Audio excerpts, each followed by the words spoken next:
Alat dan bahan yang dibutuhkan adalah alat tulis, lembar pengamatan, kabel penjepit 2 buah warna merah dan kuning, baterai AA 1,5 volt 3 buah, bola lampu 2,5 volt 3 buah.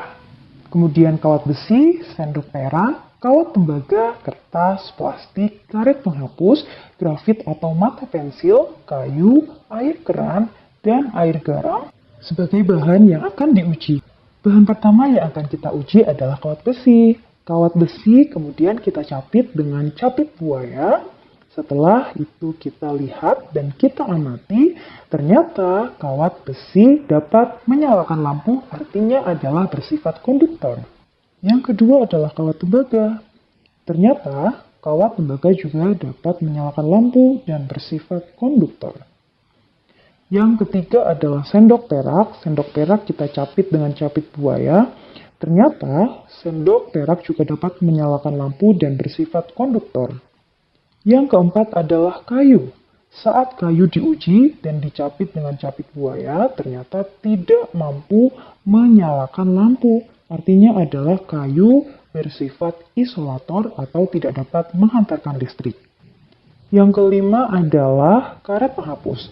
Saat karet penghapus diuji, ternyata tidak mampu menyalakan listrik, artinya bersifat isolator. Yang keenam adalah grafit atau mata pensil. Grafit atau mata pensil dicapit dengan capit buaya, ternyata mampu menyalakan lampu sehingga bersifat konduktor atau menghantarkan listrik. Yang ketujuh adalah kertas. Kertas dicapit dengan capit buaya, ternyata kertas tidak mampu menyalakan lampu, artinya bersifat isolator. Yang kedelapan adalah tas plastik. Tas plastik pun sama seperti kertas, ternyata bersifat isolator atau tidak dapat menghantarkan listrik. Begitupun air keran. Air keran ternyata saat diuji tidak dapat menyalakan lampu, artinya bersifat isolator. Dan yang terakhir yang akan kita uji adalah air garam. Saat air garam diuji, ternyata air garam mampu menyalakan lampu, artinya bersifat konduktor. Selanjutnya adalah percobaan tegangan listrik. Alat dan bahan yang dibutuhkan adalah 3 buah baterai AA, kemudian 2 buah capit buaya berwarna merah dan kuning, dan lampu bola 2,5 volt. Pada percobaan pertama, di mana kedua buah kabel diletakkan pada kutub positif saja. Artinya adalah tidak ada tegangan listrik, sehingga pada rangkaian tersebut lampu tidak akan menyala. Pada rangkaian kedua, saat kutub positif dan kutub negatif disambungkan, ternyata lampu dapat menyala dengan redup karena sumber tegangan yang dihasilkan oleh baterai AA yang hanya memiliki kapasitas 1,5 volt, sedangkan lampu yang digunakan memiliki tegangan 2,5 volt. Hal ini berarti daya baterai kurang cukup untuk menyalakan lampu dengan kondisi yang terang.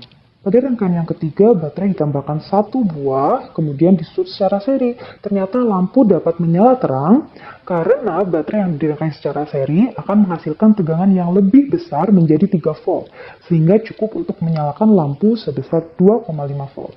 Pada rangkaian yang ketiga ditambahkan lagi 1 baterai. Ternyata lampu menyala sangat terang karena 3 buah baterai yang dirangkai secara seri akan menghasilkan tegangan yang lebih besar menjadi 4,5 volt, sehingga melebihi kapasitas yang dibutuhkan lampu agar menyala terang. Berikut adalah hasil pengamatan percobaan 1 dan percobaan yang kedua.